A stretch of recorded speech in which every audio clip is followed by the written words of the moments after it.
जय हिंद दोस्तों, हमारे चैनल पर आपका स्वागत है।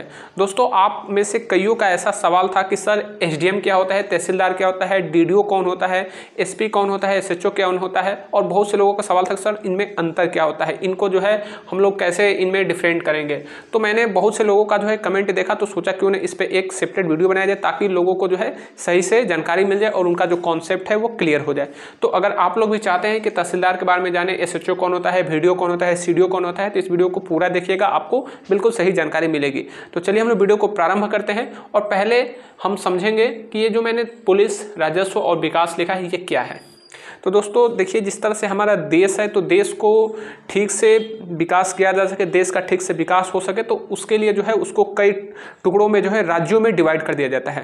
ठीक है, देश को कई जो है राज्य में डिवाइड कर दिया जाता है। उसके बाद जो है राज्य को भी व्यवस्था सही से चले तो राज्य को भी कई जिला में, जिला को भी कई तहसील में, तहसील को भी कई ब्लॉक में, और ब्लॉक को भी यानी कि विकास खंड को भी कई जो है गाँवों में डिवाइड किया जाता है ताकि जो प्रशासनिक व्यवस्था है वो ठीक से कार्य कर सके, प्रशासनिक व्यवस्था सुचारू रूप से कार्य कर सके। तो उसी तरह से जितने भी विभाग होते हैं, जो राजस्व का विभाग अलग होता है, विकास का विभाग अलग होता है, पुलिस विभाग अलग होता है, रेल विभाग अलग होता है, परिवहन विभाग अलग होता है, रक्षा विभाग अलग होता है। तो सारे जो विभाग है वो अलग अलग होते हैं और सारा का जो है काम होता है कि देश का वह सुचारू विकास कर सके या फिर राज्य का सुचारू रूप से विकास कर सके।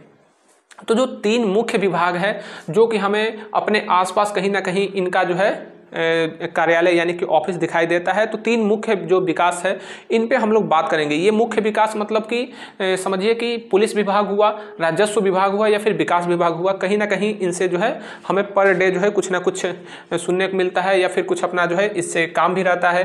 तो जैसे पुलिस विभाग हो गया, तो पुलिस को आप लोग देखे ही होंगे कि जो है हमारे आसपास में पुलिस चौकियाँ होती है, थाने होते हैं, कोतवाली होती है, तो उनके बारे में भी हमें जानकारी होनी चाहिए। फिर राजस्व विभाग होता है, तो राजस्व विभाग को बहुत से लोग नहीं जानते हैं।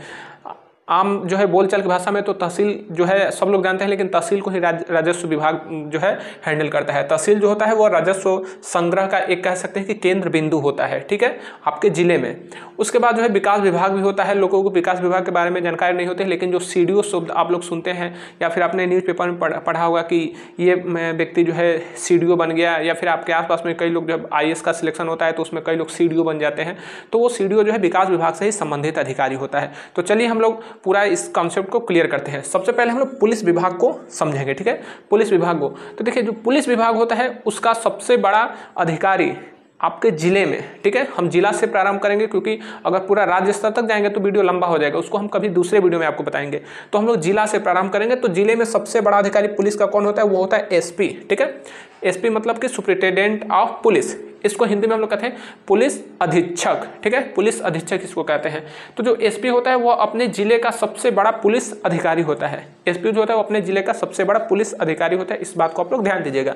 उसके बाद जो है जिला को फिर तहसील में बांट दिया जाता है, जिला को तहसील में बांटा जाता है। तो तहसील का सबसे बड़ा अधिकारी हो जाता है पुलिस का, वो डीएसपी कहलाता है, ठीक है, डीएसपी, जिसे हम लोग सीओ भी कहते हैं, ठीक है, सीओ सर्किल ऑफिसर, या फिर कहीं कहीं पर जो है एसपी को डीसीपी कहा जाता है और डीएसपी को जो है एसीपी भी कहा जाता है, ठीक है। तो ये आपके तहसील का सबसे बड़ा पुलिस अधिकारी हो जाता है। उसके बाद आता है आपका एसएचओ। तो एसएचओ कौन होता है, तो आपका जो तहसील होता है तो तहसील में एक कोतवाली जरूर होता है। तहसील में किसी भी तहसील को देख लीजिए, वहां पर एक कोतवाली जरूर होगा। तो उस कोतवाली को जो है उस तहसील का सबसे अच्छा थाना कहा जाता है, ठीक है, सबसे अच्छा जो थाना होता है उस तहसील का तो वह कोतवाली होता है, ठीक है। 5-7 थानों के बीच में एक कोतवाली जरूर होता है। तो कोतवाली का जो दायरा होता है वो थोड़ा बड़ा होता है, कोतवाली में ज़्यादा स्टाफ रहते हैं, कोतवाली को जो है ज़्यादा सुविधाजनक भी बनाया जाता है। तो कोतवाली का जो इंचार्ज होगा, ठीक है, कोतवाली का जो इंचार्ज होगा उसको हम एसएचओ कहते हैं, ठीक है, एसएचओ स्टेशन हाउस ऑफिसर, उसको कोतवाल भी कहा जाता है। अब होता क्या है कि कोतवाली में जो है इंस्पेक्टर रैंक के जो अधिकारी होते हैं, मान लीजिए 2 है या फिर 3 है, एसआई भी वहाँ पे बहुत ज़्यादा होते हैं, कांस्टेबल भी बहुत ज़्यादा होते हैं, तो यहाँ पे इंस्पेक्टर को ही इंचार्ज दिया जाता है। तो मान लीजिए 2 इंस्पेक्टर है कोतवाली में, तो दोनों को इंचार्ज तो मिलेगा नहीं, किसी एक को ही मिलेगा। तो जिसको इंचार्ज मिलेगा उसको हम लोग एसएचओ कहेंगे, जिसको नहीं मिलेगा वो इंस्पेक्टर होगा, लेकिन जिसको मिलेगा वह एसएचओ कहलाएगा। और कोतवाली का इंचार्ज हमेशा एसएचओ ही होता है, 3 स्टार अधिकारी ही होता है एसएचओ, कोतवाली का इंचार्ज। उसके बाद एसओ, एसओ शब्द भी बार बार हमें सुनने को मिलता है कि भाई ये फलाना व्यक्ति एसओ है। एसओ होता कौन है, तो देखिए कोतवाली से नीचे होता है थाना, कोतवाली से नीचे थाना होता है, ठीक है। आपके तहसील में कई थाने हो सकते हैं, 5-7 थाने हो सकते हैं। तो जो थाना का इंचार्ज होता है उसको हम लोग कहते हैं एसओ। थाने का जो इंचार्ज होता है एसओ कहते हैं। देखिए थाना में एसएचओ भी होता है, लेकिन उसमें फर्क होता है। मान लीजिए थाने का इंचार्ज किसी एसओ को दिया गया है, एसओ को दिया गया है, मतलब कि थाने का इंचार्ज किसको मिला है तो एसओ। थाना का एसओ कौन है तो फलाना व्यक्ति है। तो कहने का मतलब कि जिसको थाने का इंचार्ज मिलेगा वह एसओ कहलाएगा। अगर वह 2 स्टार अधिकारी है, अगर वह दरोगा है, अगर थाने का इंचार्ज दरोगा को मिला है तो वह एसओ कहलाएगा। और अगर थाने का इंचार्ज इंस्पेक्टर को मिला है, क्योंकि थाने में इंस्पेक्टर भी होता है, तो अगर इंस्पेक्टर को मिलेगा तो वह एसएचओ कहलाएगा, ठीक है। तो थाने में भी एसएचओ होता है और कोतवाली में भी एसएचओ होता है, लेकिन कोतवाली का इंचार्ज हमेशा एसएचओ को ही मिलेगा, यानी कि इंस्पेक्टर को। जबकि थाने का इंचार्ज दरोगा को भी मिल सकता है, और जब दरोगा को मिलेगा सीनियर जो दरोगा होता है तो उसको हम लोग कहते हैं एसओ। अगर इंचार्ज मिल गया जो है इंस्पेक्टर को तो वह एसएचओ कहलाएगा, ठीक है। नेक्स्ट है कि एसआई। एसआई आपने बहुत बार सुना होगा कि एसआई मतलब सब इंस्पेक्टर, सब इंस्पेक्टर मतलब दरोगा, 2 स्टार अधिकारी। तो जो दरोगा होता है वह चौकी का इंचार्ज होता है। आपने देखा होगा कि हमारे गाँवों में कहीं कहीं पे पुलिस चौकियाँ होती है, ठीक है। कोतवाली एक रहेगा आपके तहसील में, थाने 5-7 रहेंगे, लेकिन जो है आपके तहसील में, आपके जो पूरे तहसील में कम से कम मान के चलिए 10 पुलिस चौकियाँ हो जाती है। तो मान लो जो पुलिस चौकी होती है उसका अधिकारी कौन होता है, तो जो पुलिस चौकी होते हैं उसका अधिकारी जो होता है वह एसआई रैंक का अधिकारी होता है, यानी कि दरोगा वहाँ का इंचार्ज होगा। और जो दरोगा का इंचार्ज मिलेगा तो वह जो है सब इंस्पेक्टर ही कहलाएगा। और वहाँ पर हो सकता है कि 2 दरोगा भी हो, वैसे पुलिस चौकी में एक ही दरोगा रहता है, लेकिन हो सकता है 2 दरोगा, तो जिसको इंचार्ज मिलेगा वह उस चौकी का एसओ कहलाएगा, ठीक है। उस चौकी का वह एसओ कहलाएगा, जबकि वह सब इंस्पेक्टर रैंक का ही अधिकारी होता है। बाकी जो है वहाँ पे कांस्टेबल, हेड कांस्टेबल की तैनाती होती है। तो इस तरह से ये पुलिस विभाग को जो है डिवाइड किया गया है। अब हम लोग बात करेंगे राजस्व विभाग को, क्योंकि इससे भी बहुत ज़्यादा हमारा काम जो है होता रहता है। अब यहाँ पे जो है राजस्व विभाग की जब हम लोग बात करेंगे तो राजस्व का मतलब होता है राजस्व, यानी कि जो राज्य के लिए जो है जो कर वसूलता है उसको हम लोग राजस्व कह सकते हैं। अब राजस्व का सबसे बड़ा अधिकारी कौन होगा, तो देखिए आपके जिले में राजस्व का सबसे बड़ा अधिकारी कहलाएगा कलेक्टर, ठीक है, कलेक्टर। अभी उत्तर प्रदेश में तो थोड़ा कम है, लेकिन जैसे मध्य प्रदेश हो गया, छत्तीसगढ़ हो गया, तो वहाँ पर जो है कलेक्टर शब्द काफ़ी ज़्यादा सुनने को मिलता है। तो देखिए जो कलेक्टर होता है वो आपके राजस्व का सबसे बड़ा अधिकारी होता है। और कलेक्टर किसे कहते हैं, तो कलेक्टर डीएम को ही कहा जाता है, जो डिस्ट्रिक्ट मजिस्ट्रेट होता है। अब जैसे कि कई ऐसे बड़े बड़े जिले हो जाते हैं जहाँ पर डीएम और कलेक्टर भी अलग अलग हो जाते हैं, बड़े बड़े जो जिले होते हैं वहाँ पर। लेकिन सामान्यतः छोटे जो जिले होते हैं वहाँ पर जो है डीएम को ही कलेक्टर भी कहा जाता है, यानी कि डीएम में ही कलेक्टर का भी जो पावर होता है वो डीएम को ही मिला रहता है। तो कह सकते हैं कि राजस्व का सबसे बड़ा जिले का अधिकारी होगा वह डीएम होगा, ठीक है, डिस्ट्रिक्ट मजिस्ट्रेट। उसमें कलेक्टर का भी पावर होता है, लेकिन बड़े जो जिले होते हैं वहाँ पे कलेक्टर अलग हो जाएगा, डीएम अलग हो जाएगा, ठीक है। तो जो जिला अधिकारी होता है राजस्व का सबसे बड़ा अधिकारी होता है। उसके बाद अगर हम जिले के नीचे अगर आते हैं तहसील में, तो वहाँ पर हो जाता है एसडीएम। एसडीएम आपने बार बार सुना होगा एसडीएम। तो एसडीएम को जो है सब डिस्ट्रिक्ट मजिस्ट्रेट कहा जाता है, ठीक है, सब डिस्ट्रिक्ट मजिस्ट्रेट या फिर सब डिवीजन मजिस्ट्रेट भी कहा जाता है।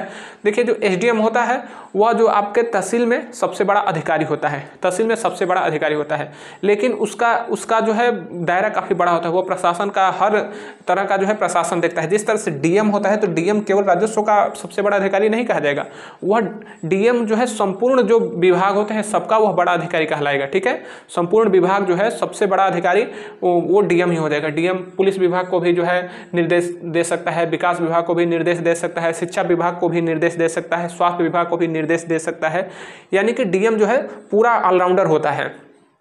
तो उसी तरह से तहसील में एसडीएम भी ऑलराउंडर होता है। एसडीएम चाहे तो डीएसपी को भी जो है दिशा निर्देश दे सकता है, और भी जो अधिकारी होते हैं उनको भी जो है वो दिशा निर्देशित कर सकता है। लेकिन एसडीएम को हम लोग एसडीओ भी कहते हैं, ठीक है, एसडीएम भी कहा जाएगा और एसडीएम को ही एसडीओ भी कहा जाता है। नेक्स्ट है उसमें एक तहसीलदार भी होता है, ठीक है। तो एसडीएम से नीचे तहसीलदार आता है। तो देखिए ऐसे अगर बात करें कि राजस्व का सबसे बड़ा अधिकारी तहसील में कौन होगा, तो वो तहसीलदार कहलाएगा, ठीक है, तहसीलदार, क्योंकि यह इसका पार्टिकुलर जो विभाग है राजस्व उसका ये सबसे बड़ा अधिकारी होगा। एसडीएम जो होता है वो पूरे संपूर्ण आपके तहसील का सबसे बड़ा अधिकारी होगा। तो तहसीलदार जो होता है वो राजस्व का सबसे बड़ा अधिकारी होगा आपके जो है तहसील में, ठीक है। नेक्स्ट उसके नीचे आ जाता है नायब तहसीलदार। नायब तहसीलदार जो होता है वह तहसीलदार के सहायक के लिए काम करता है। नायब तहसीलदार से नीचे आ जाता है कानूनगो, ठीक है, कानूनगो जो कि राजस्व निरीक्षक भी कहलाता है। तो जैसे कि जो लोग लेखपाल बनते हैं तो लेखपाल वगैरह का जब प्रमोशन हो जाता है तो वो लोग कानूनगो बनते हैं, और कानूनगो का अगर प्रमोशन होता है तो नायब तहसीलदार बनता है, ठीक है, नायब तहसीलदार से वो तहसीलदार बनता है। तो ये आपके राजस्व के कुछ अधिकारी का मैंने बता दिया, जो कि बार बार हमें शब्द सुनने को मिलते हैं, बार बार इनका जो है पद सुनने को मिलता है, तो आप लोग समझ लीजिएगा। नेक्स्ट है विकास विभाग। अब विकास विभाग अलग होता है, जितना भी आपके जिले में कोई विकास संबंधित जो कार्य होता है तो वह विकास विभाग ही देखता है। मान लीजिए कहीं पर कोई सड़क का निर्माण किया जा रहा है तो उसको विकास विभाग ही देखता है, किसी पुल कहीं पर बनाया जा रहा है उसको विकास विभाग देखेगा, या फिर जो भी जैसे प्रधानमंत्री आवास योजना हुआ तो उसको भी क्रियान्वयन कौन करता है तो विकास विभाग ही देखेगा, या फिर और भी जो विकास से संबंधित कार्य होते हैं पूरे जिले का उसको विकास विभाग ही देखता है। अब इसके अधिकारी को हम लोग बात करते हैं तो सबसे निचला अधिकारी इसका होता है VDO, ठीक है, सबसे निचला अधिकारी कौन होगा, VDO, village development officer, village development officer यानी कि ग्राम विकास अधिकारी, इसको हम लोग कहते हैं ग्राम विकास अधिकारी। अब जो आपके गांव का जो एक सचिव होता है जो कि प्रशासन का अधिकारी होता है, तो समझिए कि सरकार का जो अधिकारी होगा वो कहलाएगा आपके गांव का VDO, ठीक है। हर गांव का एक VDO होता है, आप भी अपने गांव में पता करेंगे तो गांव का VDO कौन है तो वो पता चल जाएगा, उसको ही गांव का सचिव भी कहा जाता है, ठीक है, क्योंकि जो ग्राम का सचिवालय होता है उसका सचिव कौन होता है तो आपके गांव का VDO ही होता है, ठीक है। तो यह प्रधान का अपना सहायता प्रदान करता है, जो प्रधान होते हैं जो गांव का, तो उनको यह जो है बताता है कि कहाँ पे कितना खर्च हुआ है, कौन कौन सी योजनाएं आई हैं, सरकार कितना राशि आवंटित करी है, तो ये VDO का काम होता है। तो VDO जो है आपके गांव का सबसे बड़ा कह सकते हैं कि प्रशासनिक अधिकारी होता है, विकास अधिकारी होता है, ठीक है, प्रशासनिक नहीं कहेंगे विकास अधिकारी कहेंगे इसको। उसके बाद जो होता है BDO, ठीक है, BDO। तो अब BDO क्या होता है तो BDO जो होता है वो होता है block development officer, block development officer, जिसको हम लोग कह सकते हैं कि जो आपका क्षेत्र होता है, ठीक है, क्षेत्र या फिर विकास खंड, तो क्षेत्र विकास अधिकारी या फिर आपका खंड विकास अधिकारी भी इसको कह सकते हैं, ठीक है। तो ये BDO होता है, ब्लॉक डेवलपमेंट ऑफिसर। ये जो है जो PCS क्वालिफाई करते हैं वो BDO बनाए जाते हैं, ठीक है। तो ये आपका ब्लॉक का सबसे बड़ा विकास अधिकारी होगा, क्योंकि गाँव से बड़ा होता है ब्लॉक, तो ब्लॉक का जो है सबसे बड़ा अधिकारी BDO होगा। अब जिस तरह के हमारे उत्तर प्रदेश में क्या है, पंचायती राज्य व्यवस्था के त्रिस्तरीय है, ठीक है, त्रिस्तरीय पंचायती राज व्यवस्था है, ग्राम पंचायत, क्षेत्र पंचायत और जिला पंचायत। तो तीनों स्तर पे विकास ठीक से हो सके इसीलिए इनकी जो है निगरानी इनके द्वारा की जाती है, यानी कि तीनों स्तर पे अधिकारी की नियुक्ति की जाती है। अब यहाँ पे जो है BDO जो होता है वो आपके विकास का सबसे बड़ा अधिकारी होगा क्षेत्र में, यानी कि आपके ब्लॉक में। अब BDO की सहायता के लिए ADO भी होता है, जैसे कि BDO का अगर मान लीजिए BDO नहीं है या फिर BDO के काम ज़्यादा हो जाते हैं, तो जिस तरह से कैसे तहसीलदार को एक नया तहसीलदार जो है सहायता के लिए होते हैं, ठीक उसी तरह से BDO को ADO भी सहायक के लिए होते हैं।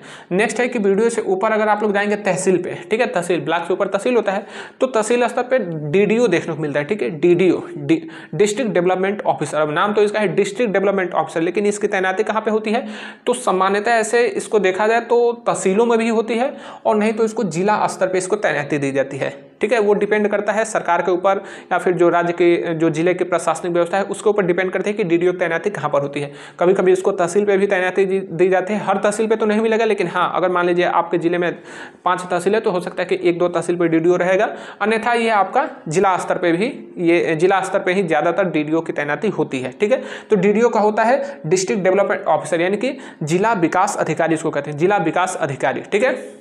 अब जिला विकास अधिकारी का कार्य क्या होता है तो जैसे कि कोई जो विकास विभाग में जो कर्मचारी हो गए या फिर जो उनके काम होते हैं तो उनका देखरेख जो है वह DDO ही करता है। उसके बाद आ जाता है CDO का नंबर, ठीक है, CDO चीफ डेवलपमेंट ऑफिसर इसको कहते हैं, मुख्य विकास अधिकारी। तो आपके जिले का जो CDO होता है उसकी बहुत बड़ी पावर होती है, बहुत ज़्यादा पावर होती है। जिस तरह से DM का पावर होता है उसी तरह से CDO का भी पावर होता है। CDO भी जो है एक IS अफसर होता है, ठीक है, IS रैंक का ये अधिकारी होगा। तो चीफ डेवलपमेंट ऑफिसर जो होता है यह विकास के सारी योजनाओं को जो है देख रेख करता है, चाहे आपका तहसील में कोई विकास योजना हो या फिर ब्लॉक में हो या फिर गांव में हो, सारी विकास योजनाओं को कौन देखेगा तो CDO देखेगा, चीफ डेवलपमेंट ऑफिसर। तो चीफ डेवलपमेंट ऑफिसर का भी बहुत ज़्यादा रुतबा होता है, बहुत ज़्यादा पावर होती है, इसको भी सरकार बहुत सारी जो है सुविधाएं देती है। मतलब DM के बाद इसी का नंबर आता है, लेकिन DM के बाद जो है ADM का भी नंबर आता है। तो ADM जो होते हैं वह DM की सहायता के लिए होते हैं, लेकिन CDO का विकास मतलब विभाग ही अलग हो जाता है, उसको अलग से विभाग ही दे दिया जाता है, ठीक है, चीफ डेवलपमेंट ऑफिसर। तो आपको समझ में आ गया होगा कि इनका जो है क्या मतलब होता है, कहाँ कहाँ पे इनकी तैनाती होती है, तो सारा कॉन्सेप्ट आपका क्लियर हो गया होगा। अगर कोई भी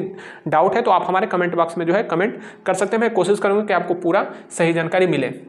अब देखिए यहाँ पर एक चीज़, यहाँ पर मैंने डीएम लिखा है सबसे ऊपर, ठीक है। सबसे ऊपर डीएम इसलिए लिखा है कि जो डीएम होता है वो आपके पुलिस, राजस्व और विकास, ये तीनों विभाग का जो है वो सबसे बड़ा अधिकारी होगा। साथ ही साथ और भी जो विभाग होते हैं आपके जिले में, जैसे कि परिवहन विभाग हो गया या फिर अन्य तरह का जो विभाग होता है, वो सारा विभाग जो है, मतलब समझिए कि डीएम पूरे। मिलेंगे अगले वीडियो में, तब तक के लिए जय हिंद।